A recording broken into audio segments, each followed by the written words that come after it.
26ನೇ ವಚನದಾಗ ಅವರು ಯೋಹಾನನ ಬಳಿಗೆ ಬಂದು ಅವನಿಗೆ, ಗುರುವೇ, ಯೊರ್ದನ್ ಹೊಳೆಯ ಆಚೆ ನಿನ್ನ ಬಳಿಯಲ್ಲಿದ್ದ ಒಬ್ಬನ ವಿಷಯದಲ್ಲಿ ನೀನು ಸಾಕ್ಷಿ ಕೊಟ್ಟಿಯಲ್ಲ, ಅವನು ಸ್ನಾನ ಮಾಡಿಸುತ್ತಾನೆ, ಅವನ ಬಳಿಗೆ ಎಲ್ಲರೂ ಹೋಗುತ್ತಾರೆ ಎಂದು ಹೇಳಲು, ಯೋಹಾನನು, ಪರಲೋಕದಿಂದ ಅನುಗ್ರಹಿಸೋಣವಾದದ್ದೇ ಹೊರತು ಮನುಷ್ಯನು ಹೆಚ್ಚೇನು ಹೊಂದಲಾರನು.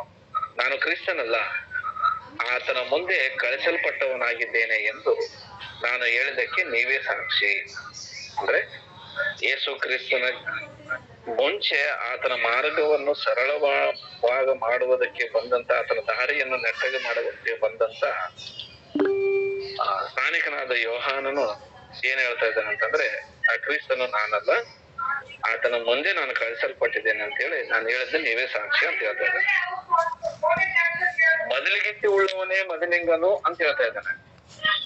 ಇಲ್ಲಿ ಮೊದಲಿಂಗನು ಯಾರು, ಇಲ್ಲಿ ಮೊದಲಿಗಿತ್ತಿ ಯಾರು ಎಂಬುದಾಗಿ ನಾವು ಈಗ ಈ ದಿನದಲ್ಲಿ ನಾವು ತಿಳಿದುಕೊಳ್ಳೋಣ.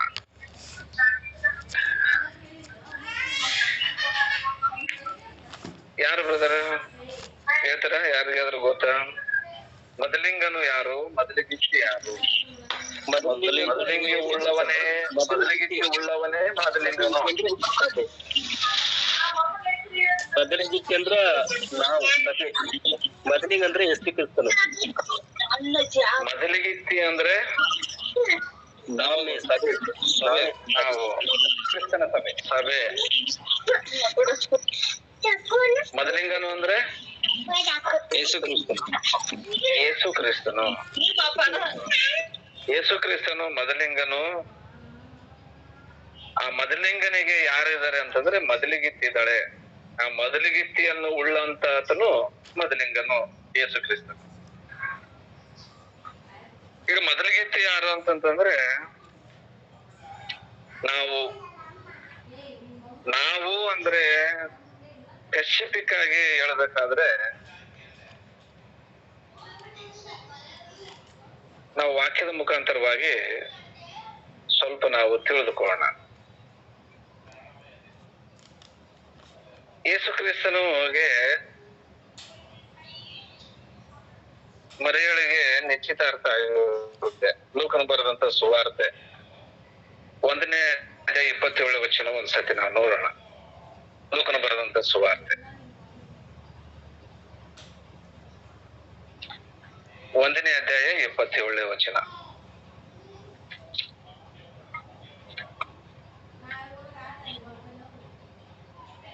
ಒಬ್ಬ ಕನ್ಯೆಯ ಬಳಿಗೆ, ಆ ಕನ್ಯೆ ಹೆಸರು ಮರಿಯಾಳು. ಆಕೆಯು ದಾವೀದನ ಮನೆತನದ ಯೋಸೇಫ್ ಎಂಬ ಪುರುಷನಿಗೆ ನಿಶ್ಚಿತವಾಗಿದ್ದಳು. ಇಲ್ಲಿ ಯೇಸು ಕ್ರಿಸ್ತನಿಗೆ ತಾಯಿ ಆಗಿರ್ತಕ್ಕಂತ ಮರಿಯಳಿಗೆ ಯೋಸೇಫನ ಜೊತೆ ನಿಶ್ಚಿತಾರ್ಥ ಆಗಿರುತ್ತೆ. ಈ ವಿಷಯ ನಮ್ಮೆಲ್ಲರಿಗೆ ಗೊತ್ತಿದೆ. ನಿಶ್ಚಿತಾರ್ಥ ಆಗಿದೆ ಅಂತಂದ್ರೆ ಅರ್ಧ ಮದುವೆ ಆದಂಗೆ, ಹೌದಲ್ರಿ? ಹೌದಾ ಅಲ್ವಾ?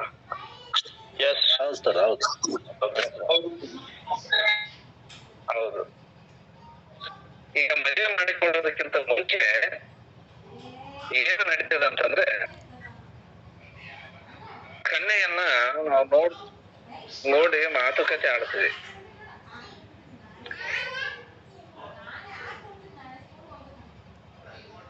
ಕನ್ಯೆ ನೋಡಿದ ಮೇಲೆ ಮದುಮಗ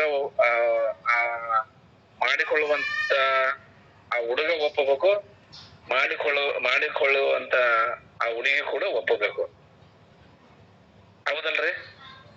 ನಿಶ್ಚಿತಾರ್ಥ ಆಗೋದಕ್ಕಿಂತ ಮುಂಚೆ ಇದು ನಡೆಯುವಂಥದ್ದು ಲೋಕದಲ್ಲಿ ನಾವು ನೋಡ್ತೇವೆ.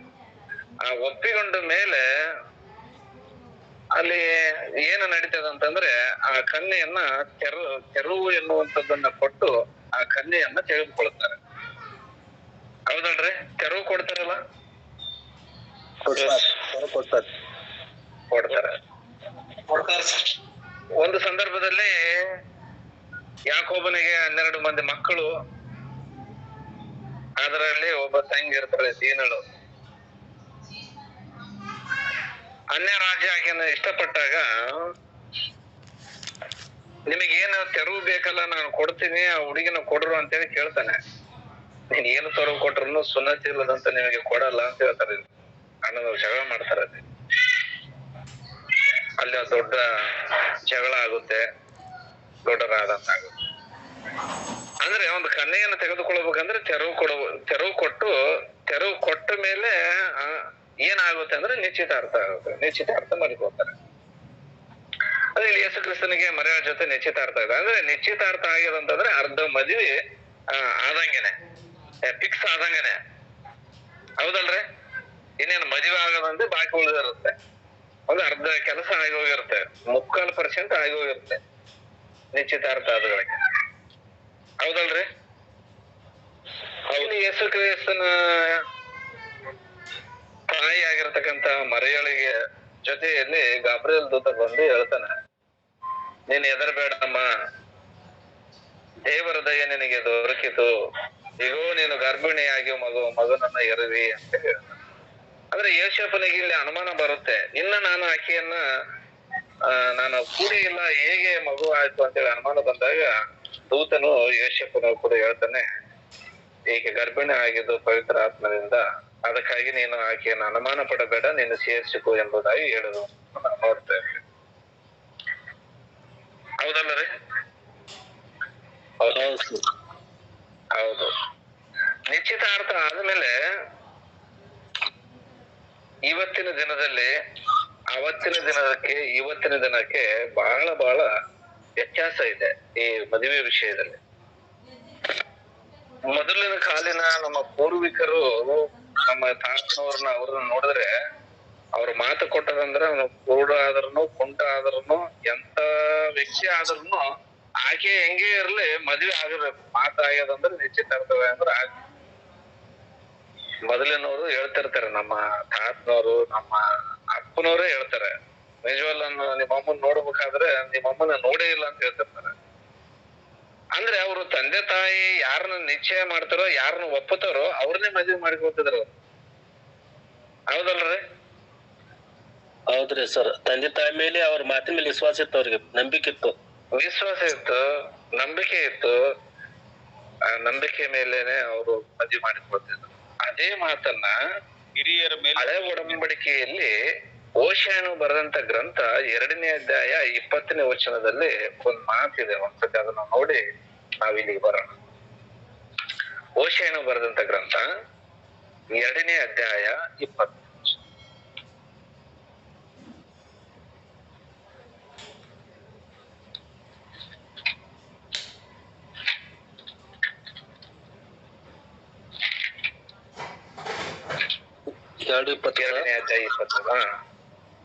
ನಾನು ನಿನ್ನನ್ನು ನಂಬಿಕೆಯಿಂದ ವರಿಸಲು ನೀನು ಯೆಹೋವನಾದ ನನ್ನನ್ನು ತಿಳಿದುಕೊಳ್ಳುವಿ ಅಂತ ಹೇಳ್ತಾ ಇದ್ದಾನೆ. ಅಂದ್ರೆ ನಾನು ನಿನ್ನನ್ನು ನಂಬಿಕೆಯಿಂದ ನಿಶ್ಚಯ ಮಾಡಿಕೊಳ್ಳಲು, ನಿಶ್ಚಿತಾರ್ಥ ಮಾಡಿಕೊಳ್ಳಲು, ವರಿಸಲು ಅಂತಂದ್ರೆ ನಿಶ್ಚಿತಾರ್ಥ ಮಾಡಿಕೊಳ್ಳಲು. ಯಾವಾಗ ನಿಶ್ಚಿತಾರ್ಥ ಮಾಡಿಕೊಳ್ಳುತ್ತೋ ಅವಾಗ ನೀನು ನನ್ನ ಬಗ್ಗೆ ತಿಳ್ಕೊಳ್ಳುತ್ತೆ ಅಂತ ಹೇಳ್ತಾ ಇದ್ದಾನೆ. ಯಾರಿಗೆ ಇದನ್ನ ಹೇಳ್ತಾ ಇದ್ದಾನೆ? ಇಸ್ರೇಲ್ ಜನರಿಗೆ ಹೇಳ್ತಾ ಇದ್ದಾನೆ. ದೇವರು ಇಸ್ರೇಲ್ ಜನರ ಜೊತೆ ಏನ್ ಮಾಡಿಕೊಂಡಿದ್ದಾನಂದ್ರೆ ನಿಶ್ಚಿತಾರ್ಥ ಮಾಡಿಕೊಂಡು ಆ ಇಸ್ರೇಲ್ ಜನರು ಮೊದಲಿಗಿತ್ತಿ ಆಗಿದ್ದಾರೆ. ಮೊದಲಿಂಗನು ದೇವರು, ಮೊದಲಿಗಿತ್ತಿ ಅವರು ಇಸ್ರೇಲ್ ಜನರು. ಅದಕ್ಕೆ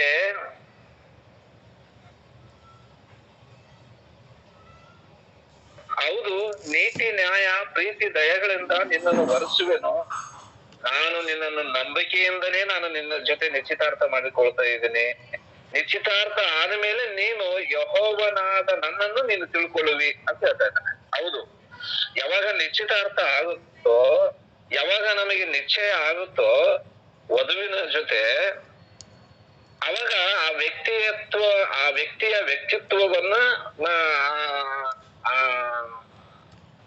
ನಿಶ್ಚಿತಾರ್ಥ ಮಾಡಿಕೊಂಡಾಕಿಗೆ ಅರ್ಥ ಆಗುತ್ತೆ. ಅವಾಗ ಆ ಹುಡುಗ ಹೆಂಗ ಇದಾನ ಅಂತೇಳಿ. ಹೌದಲ್ಲ ರೀ? ನಿಶ್ಚಿತಾರ್ಥ ಆದ್ಮೇಲೆ ಗೊತ್ತಾಗ್ತಾ ಏನ್ ಅದಕ್ಕಿಂತ ಮುಂಚೆಗೆ ಗೊತ್ತಾಗತ್ತ? ಇವತ್ತಿನ ಕಾಲಗಳು ಬದಲಾವಣೆ ಇದಾವ್ರಿ. ಈಗ ಮುಂಚೆ ಗೊತ್ತಿರಲ್ಲ ಆ ಹುಡುಗ ಹೆಂಗಿದನೋ ಅಂತೇಳಿ ಹುಡುಗಿಗೂ ಗೊತ್ತಿರಲ್ಲ, ಹುಡುಗಿ ಹೆಂಗಿದಾಳ ಅಂತೇಳಿ ಹುಡುಗಿಗೂ ಗೊತ್ತಿರಲ್ಲ. ಆದ್ರೆ ಇವ್ರ ನಡವಳಿಕೆ ಯಾವಾಗ ಗೊತ್ತಾಗುತ್ತೆ, ಈಕೆ ಆತನನ್ನ ಅರ್ಥ ಮಾಡಿಕೊಳ್ಳೋದು, ಆತ ಈಕೆಯನ್ನ ಅರ್ಥ ಮಾಡಿಕೊಳ್ಳೋದು ಯಾವಾಗ ಅಂದ್ರೆ ನಿಶ್ಚಿತಾರ್ಥ ಆದ್ಮೇಲೆ.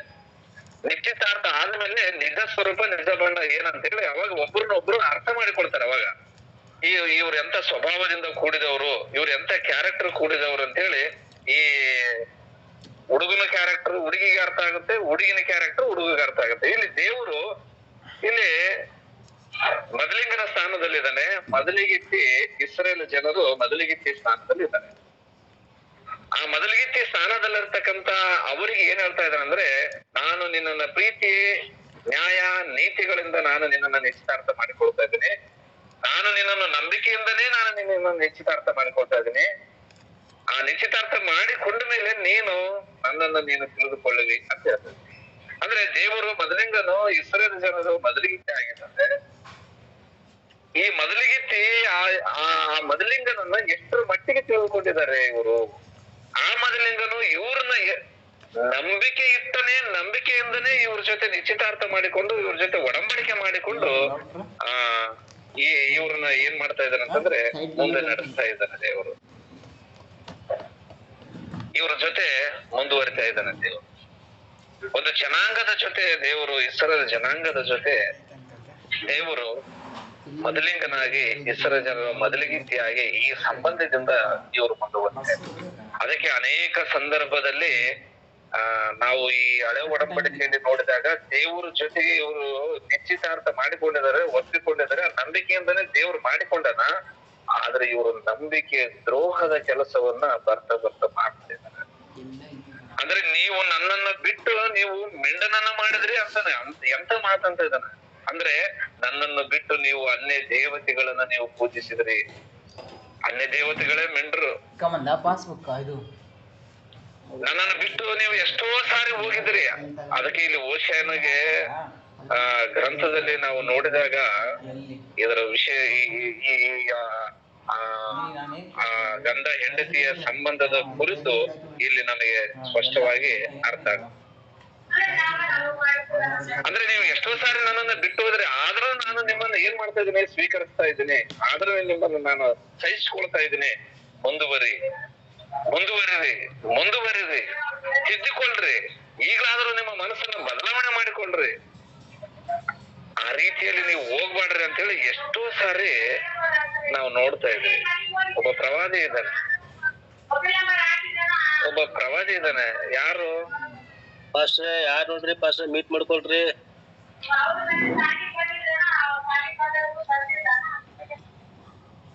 ಯಾರು ಮಾಡಿಕೊಂಡಿದ್ದಾರೆ? ಒಬ್ಬ ಪ್ರವಾದಿ ಒಬ್ಬ ಸೂಳೆಯನ್ನ ಮದುವೆ ಆಗ್ತಾನೆ. ಯಾರು?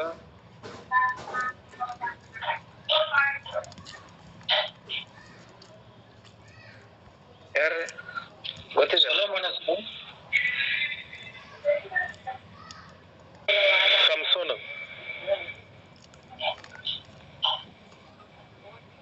ದಲೀಲ ಅಲ್ಲ ಹೆಸರು ಬ್ಯಾರೆ ಐತ್ರಿ, ಅದ ನೆನಪಿಲ್ಲ. ಬ್ಯಾರೆದವ್ರು ಪ್ರವಾದಿಗೆ ಹೇಳ್ತಾ ಇದ್ದಾನೆ, ನೀನ್ ಆಕಿನೇ ಮದುವೆ ಆಗ್ಬೇಕಂತ ಹೇಳ್ತಾ ಇದ್ದಾನೆ.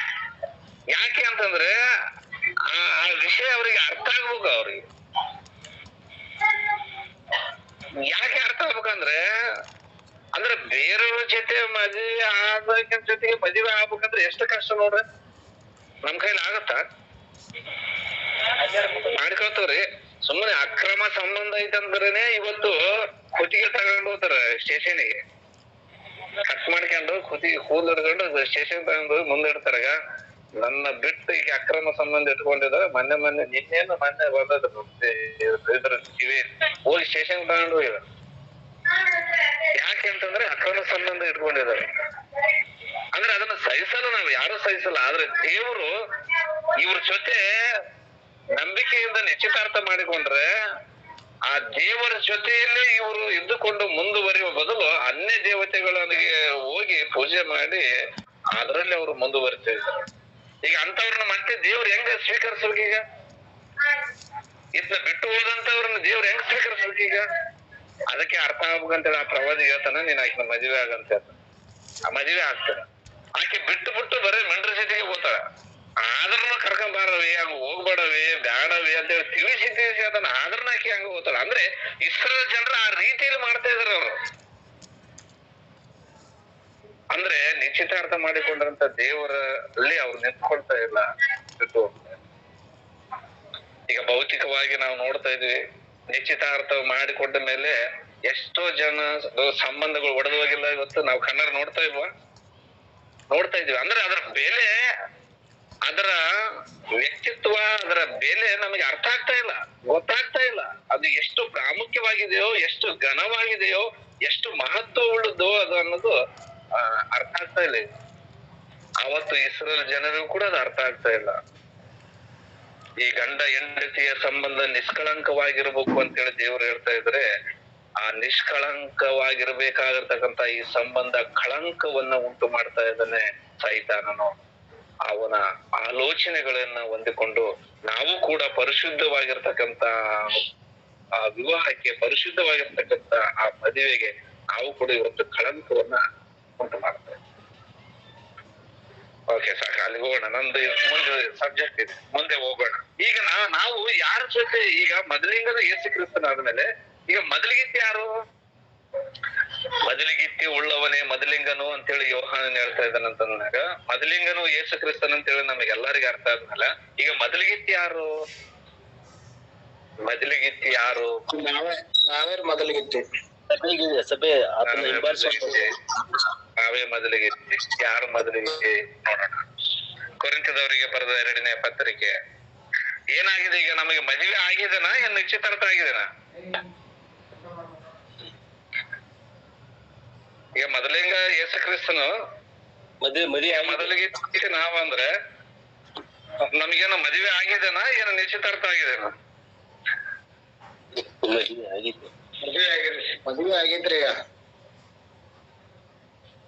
ಕೊರಿಂಥದವರಿಗೆ ಬರೆದ 2ನೇ ಪತ್ರಿಕೆ 11ನೇ ಅಧ್ಯಾಯ 2ನೇ ವಚನ. 11ನೇ ಅಧ್ಯಾಯ 2ನೇ ವಚನ. ಯಾಕಂದರೆ ದೇವರಲ್ಲಿ ಇರುವಂತ ಚಿಂತೆಯಿಂದಲೇ ನಿಮ್ಮನ್ನು ಕ್ರಿಸ್ತನೆಂಬ ಒಬ್ಬನೇ ಪುರುಷನಿಗೆ ಶುದ್ಧ ಕನ್ನಿಕೆಯಂತೆ ಒಪ್ಪಿಸಬೇಕೆಂದು ನಿಮ್ಮನ್ನು ಆತನಿಗೆ ನಿಶ್ಚಯ ಮಾಡಿದ್ದೇನಲ್ಲ. ಇಲ್ಲಿ ಏನಾಗಿದೆ? ಕೊರಿಂಥದ ಸಭೆ ಇದೆ. ಕೊರಿಂಥದಲ್ಲಿ ಏನಿದೆ? ಸಭೆ ಇದೆ. ಸಭೆ ಇದೆ. ಯಾವ ಸಭೆ ಇದೆ ಕೊರಿಂಥದಲ್ಲಿ? ಕೊರಿಂಥದಲ್ಲಿ ಯಾವ ಸಭೆ ಇದೆ? ಏನು ಲೂಥರನ್ ಇದೋ, ಏನು ಕ್ಯಾಥಲಿಕ್ ಇದೋ, ಏನು ಮೆಥಡಿಸ್ಟ್ ಇದೆಯೋ? ಒಂದೇ ಏನ ಶುದ್ಧ ಕನ್ನಿಕೆ ಅಂತ ಒಪ್ಪಿಸಿಕೊಟ್ಟಿದ್ದಾರಂತೆ. ಅದೇ ಕೊರಿಂಥದಲ್ಲಿ ಸಭೆ ಇದೆ. ಯಾವ ಸಭೆ ಇದೆ ಕೊರಿಂಥದಲ್ಲಿ? ಕ್ರಿಸ್ತನ ಸಭೆ.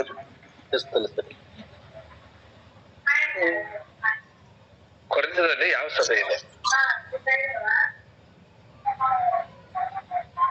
ಈ ಕೊರಿಂಥದವರಿಗೆ ಬರೆದ ಪತ್ರಿಕೆ ಯಾರು ಬರೆದಿದ್ದಾರೆ? ಇದನ್ನ ಪೌಲ ಬರೆದಿದ್ದಾರೆ.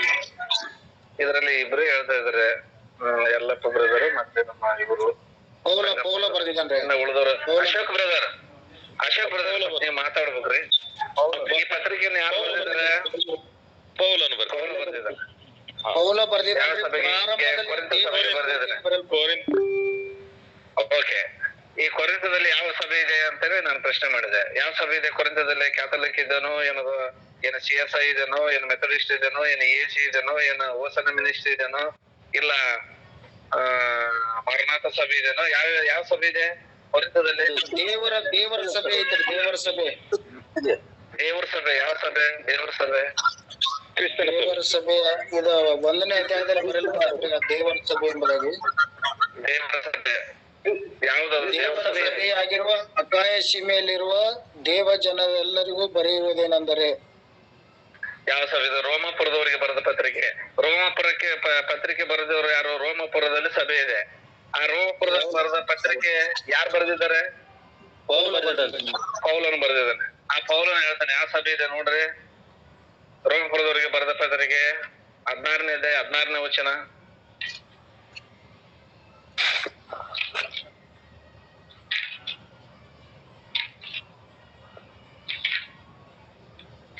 ಪವಿತ್ರವಾದ ಮುದ್ದಿಟ್ಟು ಒಬ್ಬನೂರು ವಂದಿಸಿ ಕ್ರಿಸ್ತನ ಸಭೆಗಳಿಗೆಲ್ಲ ನಿಮ್ಮನ್ನು ವಂದಿಸುತ್ತೇವೆ.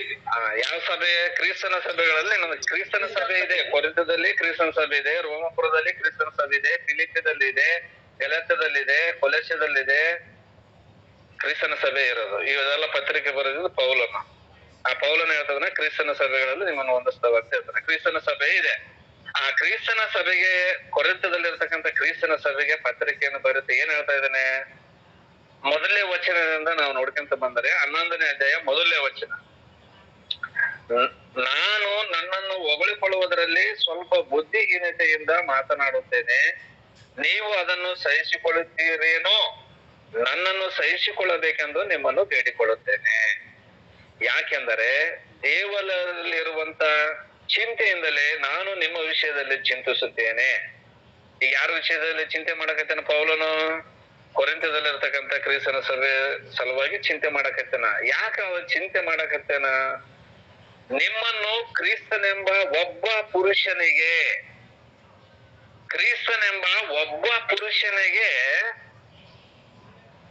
ಶುದ್ಧ ಕನ್ನಿಕೆಯಂತೆ ಒಪ್ಪಿಸಬೇಕೆಂದು ನಿಮ್ಮನ್ನು ಆತನಿಗೆ ನಿಶ್ಚಯ ಮಾಡಿದೇನಲ್ಲ. ಏನ್ ಮಾಡಿದಾನೆ ಇಲ್ಲಿ? ನಿಶ್ಚಿತಾರ್ಥ ಆಗಿದೆ. ಇಲ್ಲಿ ಇನ್ನ ಮದುವೆ ಆಗಿಲ್ಲ,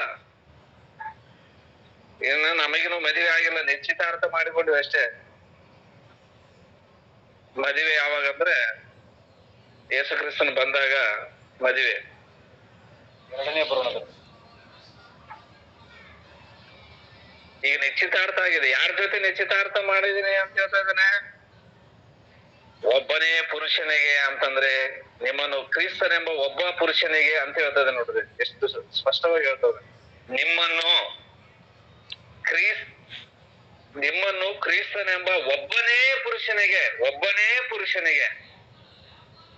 ಪುರುಷನಿಗೆ ಆ ಪುರುಷನಿಗೆ ನಿಮ್ಮ ಶುದ್ಧ ಕನ್ನಿಕೆಯಂತೆ ಒಪ್ಪಿಸಬೇಕಂತ ನಿಮ್ಮನ್ನು ಆತನಿಗೆ ನಾನು ನಿಶ್ಚಯ ಮಾಡಿದ್ದೀನಿ.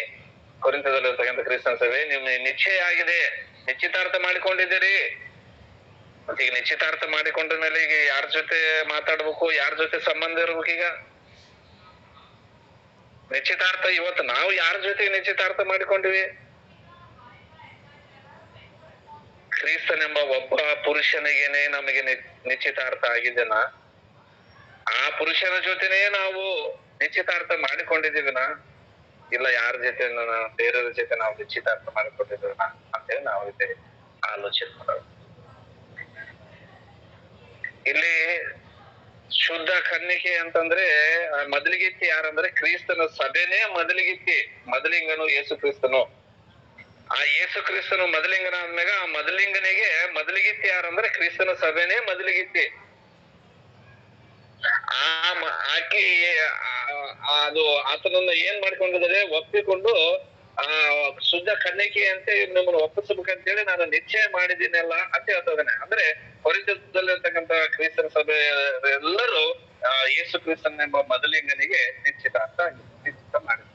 ಆದ್ರೆ ಇವ್ರು ಏನ್ ಮಾಡ್ತಾ ಇದಾರೆ? ಆ ನಿಶ್ಚಿತಾರ್ಥ ಮಾಡಿಕೊಂಡಿರತಕ್ಕಂತ ಆತನ ಜೊತೆ ಬಿಟ್ಟು ಬೇರೆ ಸುವಾರ್ತೆಗೆ ಇವರು ಹೋಗಿದ್ದಾರೆ. ಬೇರೆಯವ್ರ ಸಂಗಡ ಇವರು ಬೇರೆ ಸುವಾರ್ತೆಯನ್ನು ಕೇಳ್ತಾ ಇದ್ದಾರೆ. ಆತನನ್ನು ಬಿಟ್ಟು ಬೇರೆ ದಾರಿಯನ್ನು ಹಿಡಿದಿದ್ದಾರೆ. ಅದಕ್ಕಾಗಿ ಆತನ ಚಿಂತೆ ಮಾಡ್ತಾರೆ.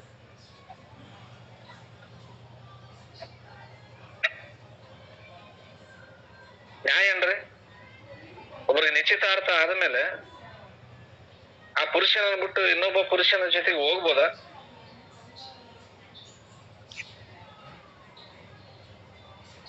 ಹೋಗೋದ್ ನ್ಯಾಯನ ಅನ್ಯಾಯನ? ಅದು ವಿಚಾರ ಮಾಡಿದ ಹಾಗೆಲ್ಲ ವಿಚಾರ ಮಾಡಿದ ಹಾಗೆ ವಿಚಾರ ಮಾಡಿದಾಗ ಹೌದು, ಬಹಳ ಘೋರವಾಗಿರ್ತಕ್ಕಂಥದ್ದು. ವಿಚಾರಕ್ಕಿಂತ ಅದಕ್ಕಿಂತ ಬಹಳ ಕೆಟ್ಟದು.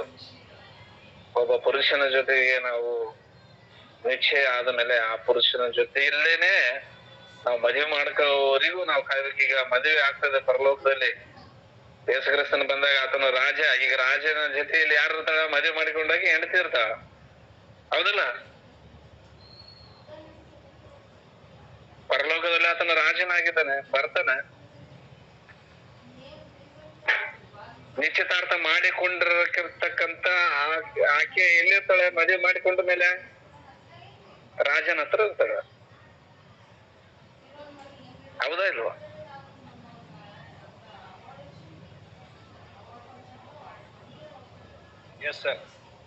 ಹೆಂಗಿರ್ಬೇಕು ಈಕೆ? ಈಗ ಮೊದಲಿಂಗ ಹೆಂಗಿದಾನೆ, ಮೊದಲಿಗಿತ್ತು ಹೆಂಗಿರ್ಬೇಕು? ಈಗ ಮೊದಲಿಂಗನು ಹೆಂಗಿದಾನೆ? ಇಬ್ರಿಯದವರಿಗೆ ಬರೆದ ಪತ್ರಿಕೆ 7ನೇ ಅಧ್ಯಾಯ 26ನೇ ವಚನ. ಇಬ್ರಿಯದವರಿಗೆ ಬರೆದ ಪತ್ರಿಕೆ 7ನೇ ಅಧ್ಯಾಯ 26ನೇ ವಚನ.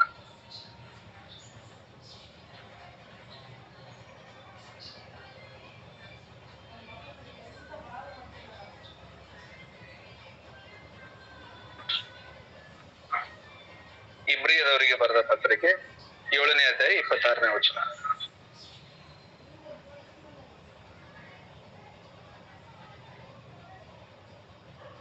ಓದಿದ್ರ ಬ್ರದರ್?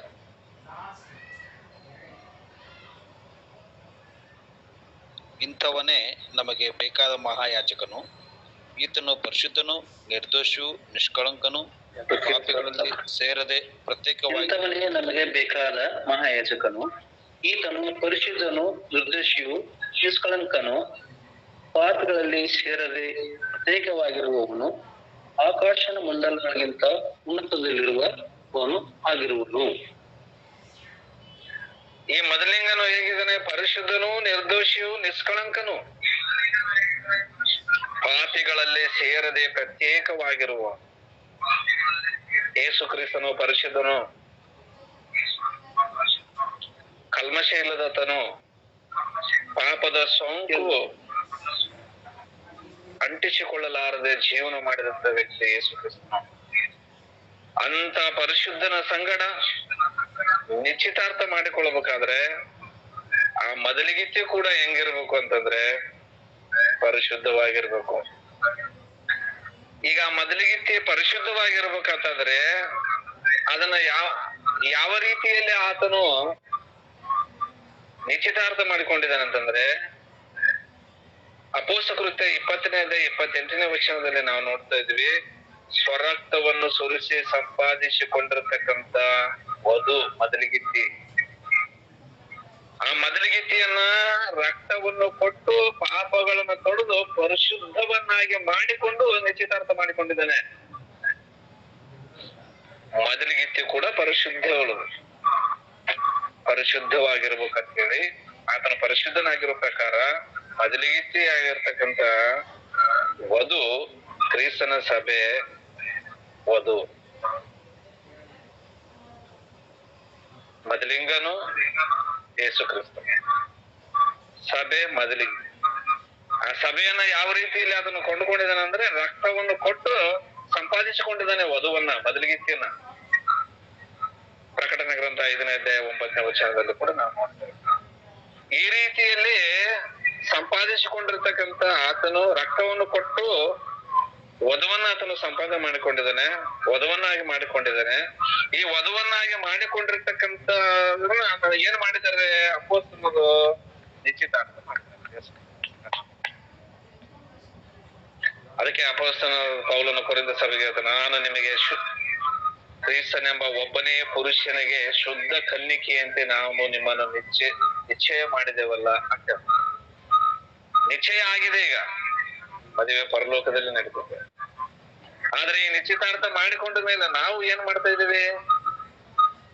ಕ್ರಿಸ್ತನ ಸಭೆ ವಧು ಆದ ಮೇಲೆ ಆ ವಧು ನಾವು ಆಗಿದೀವ? ಆತನ ಜೊತೆಗೇನೆ ನಮಗೆ ಆಗಿದನ ನಿಶ್ಚಿತಾರ್ಥ? ಇಲ್ಲ ಬೇರೆ ಸಂಗಡ ಯಾರ ಜೊತೆಗೆ ಆಗಿದೆ? ನಾನು ಆತನ ನಿಶ್ಚಯ ಮಾಡಿಕೊಂಡಿದ್ದು ಯಾರನ್ನ ಅಂತ ಹೇಳಿ ರಕ್ತವನ್ನು ಕೊಟ್ಟು ಸಂಪಾದಿಸಿಕೊಂಡಿರ್ತಕ್ಕಂತ ಸಭೆ. ಆ ಸಭೆ ಯಾವುದು? ಕ್ರಿಸ್ತನ ಸಭೆನೇ ವಧು, ಕ್ರಿಸ್ತನ ಸಭೆನೇ ಮೊದಲಿಗಿತ್ತಿ, ಬೇರೆಯವರೆಲ್ಲ. ಯಾವ ಸಭೆಯಲ್ಲಿ ಇದೀವ್ರಿ ನಾವು ಕೂಡ ಮೊದಲಿಗಿತ್ತಿ ಅಂತಂದ್ರೆ ಅದು ಶುದ್ಧ ತಪ್ಪದು.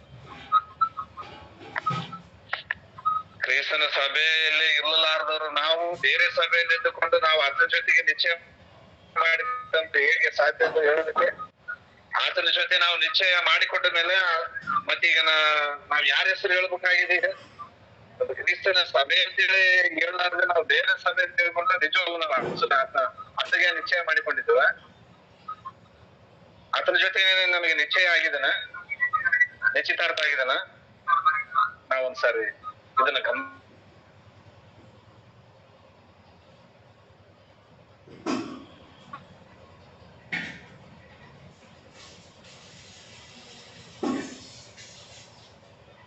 ವಾಯ್ಸ್ ಬ್ರೇಕ್ ಆಗ್ತಾ ಇದೆ.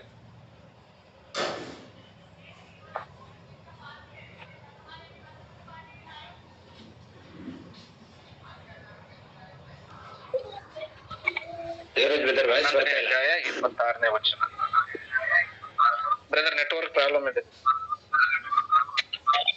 ಯಾವ್ದು ಸರ್ ವಚನ ವಾಕ್ಯ ಯಾವ್ದು? ಅಪೊಸ್ತಲ ಕೃತ್ಯಗಳು 11ನೇ ಅಧ್ಯಾಯ 26ನೇ ವಚನ.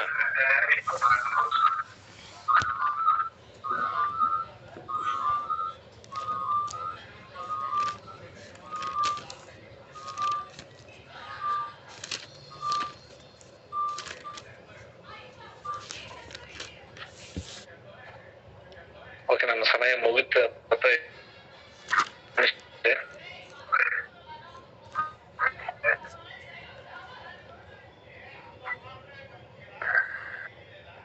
ಯೆಶಾಯನು ಬರೆದಂತ ಗ್ರಂಥ ನೋಡ್ರಿ ಒಂದ್ಸರಿ. 62ನೇ ಅಧ್ಯಾಯ 2ನೇ ವಚನ. ಯೆಶಾಯನು ಬರೆದಂತ ಗ್ರಂಥ 62ನೇ ಅಧ್ಯಾಯ 2ನೇ ವಚನ.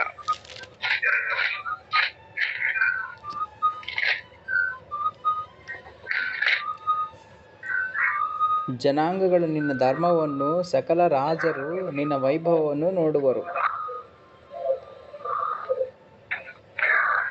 ನಿಶ್ಚಯ ಮಾಡಿಕೊಂಡಿರ್ತಕ್ಕಂಥ ಇವ್ರಿಗೆ ಪ್ರವಾದನೆ ಇದೆ.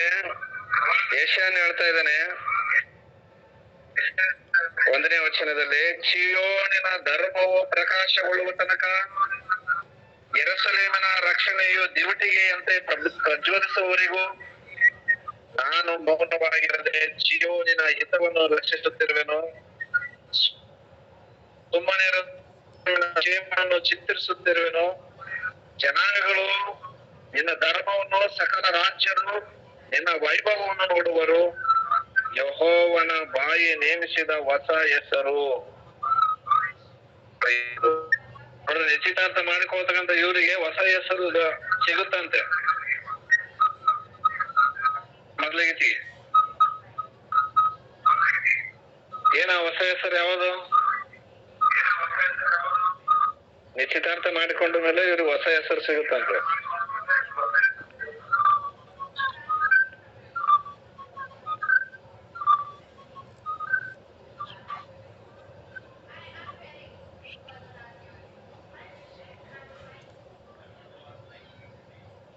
ಏನ್ ಗೊತ್ತದೇನ್ರಿ ಹೊಸ ಹೆಸರು?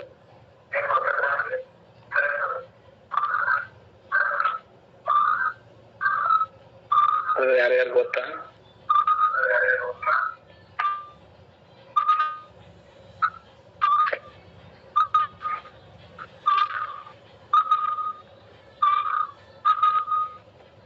ಎಫೆಸದವರಿಗೆ ಬರೆದ ಪತ್ರಿಕೆ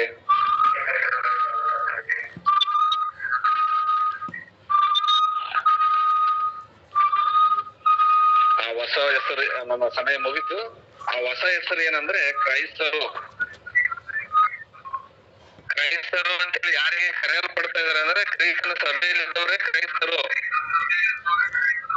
ಬೇರೆಯವರು ಕ್ರೈಸ್ತರಲ್ಲ, ಬೇರೆ ಸಭೆಯಲ್ಲಿ ಇದ್ದವರು ಕ್ರೈಸ್ತರಲ್ಲ. ಇದನ್ನ ಕೇಳೋದಕ್ಕೆ ನಿಮಗೆ ಬಾಧೆ ಅನಿಸಬಹುದು, ನೋವಾಗಬಹುದು. ಆದ್ರೆ ದೇವರ ವಾಕ್ಯ ಸತ್ಯವಾದದ್ದು. ಒಂದ್ಸತಿ ಕ್ರೈಸ್ತನ ಸಭೆಯಲ್ಲಿ ಇರ್ಲಾರದವ್ರು ಅವ್ರು ಕ್ರೈಸ್ತರಲ್ಲ ಅನ್ನೋದಕ್ಕೆ ಯೋಹಾನನು ಒಂದ್ ಮಾತು ಹೇಳ್ತಾರೆ. ಯೋಹಾನನು ಬರೆದ ಪತ್ರಿಕೆ ಆ ಮಾತು ರೆಫರೆನ್ಸ್ ಹೇಳಲ್ರಿ. ವಚನಗಳಿದ್ದಾವೆ. ಎಷ್ಟು ಸರ್? 5ನೇ ಅಧ್ಯಾಯ 22ನೇ ವಚನ. ಯೋಹಾನನು ಬರೆದ ಮೊದಲನೇ ಪತ್ರಿಕೆ ಇದನ್ನು ಓದಿ.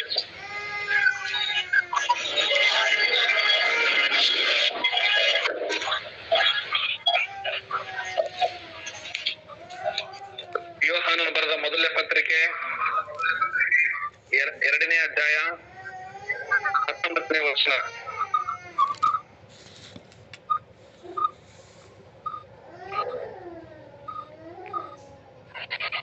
ಸರಿ, ವಚನವನ್ನು ಓದ್ರಿ.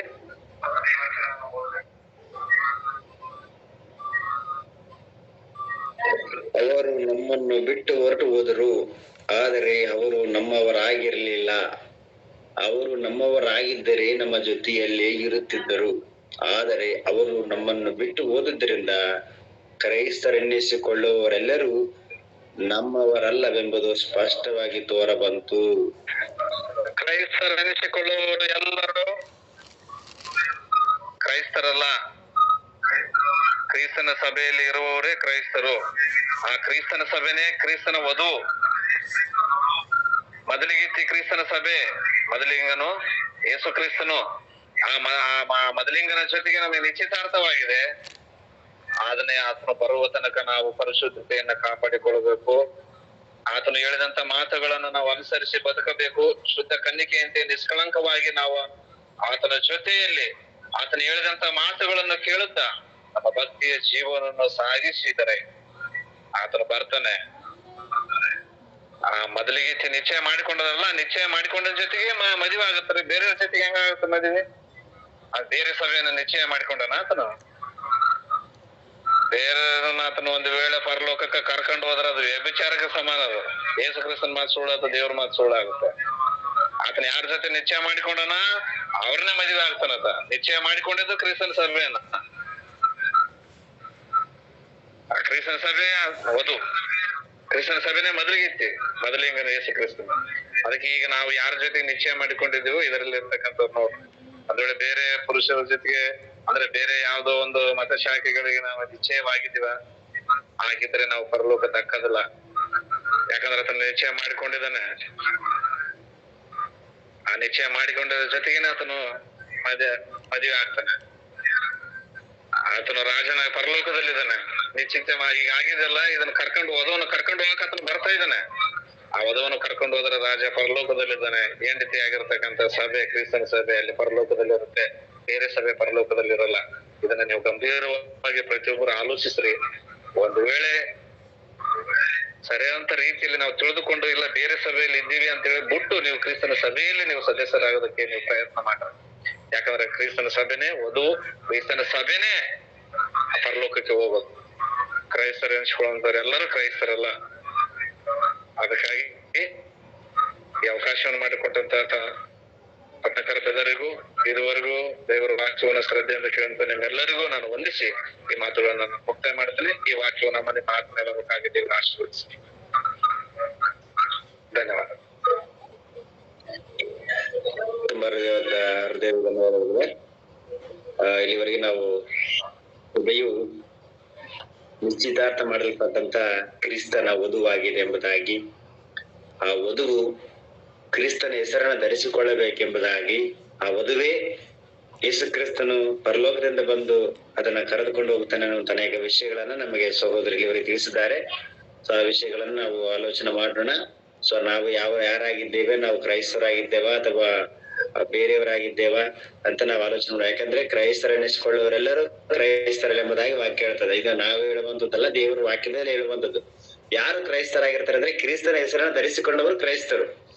ಅಪೊಸ್ತಲ ಕೃತ್ಯಗಳಲ್ಲಿ 11:26 ಏನಂತ ಹೇಳ್ತಾನೆ, ಕ್ರಿಸ್ತನನ್ನ ಅನುಸರಿಸುವವರನ್ನ ಕ್ರೈಸ್ತರಂತ ಕರೀತಾರೆ. ಸೊ ಕ್ರೈಸ್ತನನ್ನ ಧರಿಸಿಕೊಂಡವರು, ಕ್ರಿಸ್ತನ ಹೆಸರನ್ನ ಇಟ್ಟುಕೊಂಡವರು ಕ್ರೈಸ್ತರೆಂಬುದಾಗಿ ನಮಗೆ ವಾಕ್ಯ ಹೇಳ್ತದೆ. ಆದ್ದರಿಂದ ಆ ಕ್ರಿಸ್ತನ ಸಭೆಯವರಾಗಿ ನಾವೆಲ್ಲರೂ ಈ ಲೋಕದಲ್ಲಿ ಜೀವಿಸಿ ಯೇಸು ಕ್ರಿಸ್ತನ ಪ್ರತ್ಯಕ್ಷತೆಯಲ್ಲಿ ಆತನ ನಾವು ನಮ್ಮನ್ನ ನಿಶ್ಚಯ ಮಾಡಿಸಿಕೊಂಡ ಪ್ರಕಾರ ನಮ್ಮನ್ನ ಕರೆದುಕೊಂಡು ಹೋಗ್ಲಿಕ್ಕೆ ಬರುವಾಗ ಬರುವಿಕೆಯಲ್ಲಿ ನಾವೆಲ್ಲರೂ ಆತನಿಗೋಸ್ಕರ ಸಿದ್ಧವಾಗಿ ಅಲಂಕೃತವಾಗಿರ್ಲಿಕ್ಕಾಗುವಂತ ದೇವರು ನಮ್ಗೆ ಸಹಾಯವನ್ನು ಮಾಡಿ ವಾಕ್ಯವನ್ನು ಹೇಳಿದಂತಹ ಸಹೋದರರಿಗೂ ಕೇಳಿದಂತೆ ನಿಮ್ಗೆಲ್ಲರೂ ಸಹ ನಾನು ಒಂದ್ಸುತ್ತ ಕೊನೆ ಪ್ರಾರ್ಥನೆ ಮಾಡ್ಕೊಂಡು ಕಾರ್ಯಕ್ರಮ ಮುಗಿಸ್ಕೊಳ್ಳೋಣ. ಸಹೋದರ ರುದ್ರಪ್ಪ ಬ್ರದರ್ ಅವರು ಕೊನೆ ಪ್ರಾರ್ಥನೆ ನಮ್ಮ ನಡೆಸ್ತಾರೆ. ಶುಭರಾತ್ರಿ.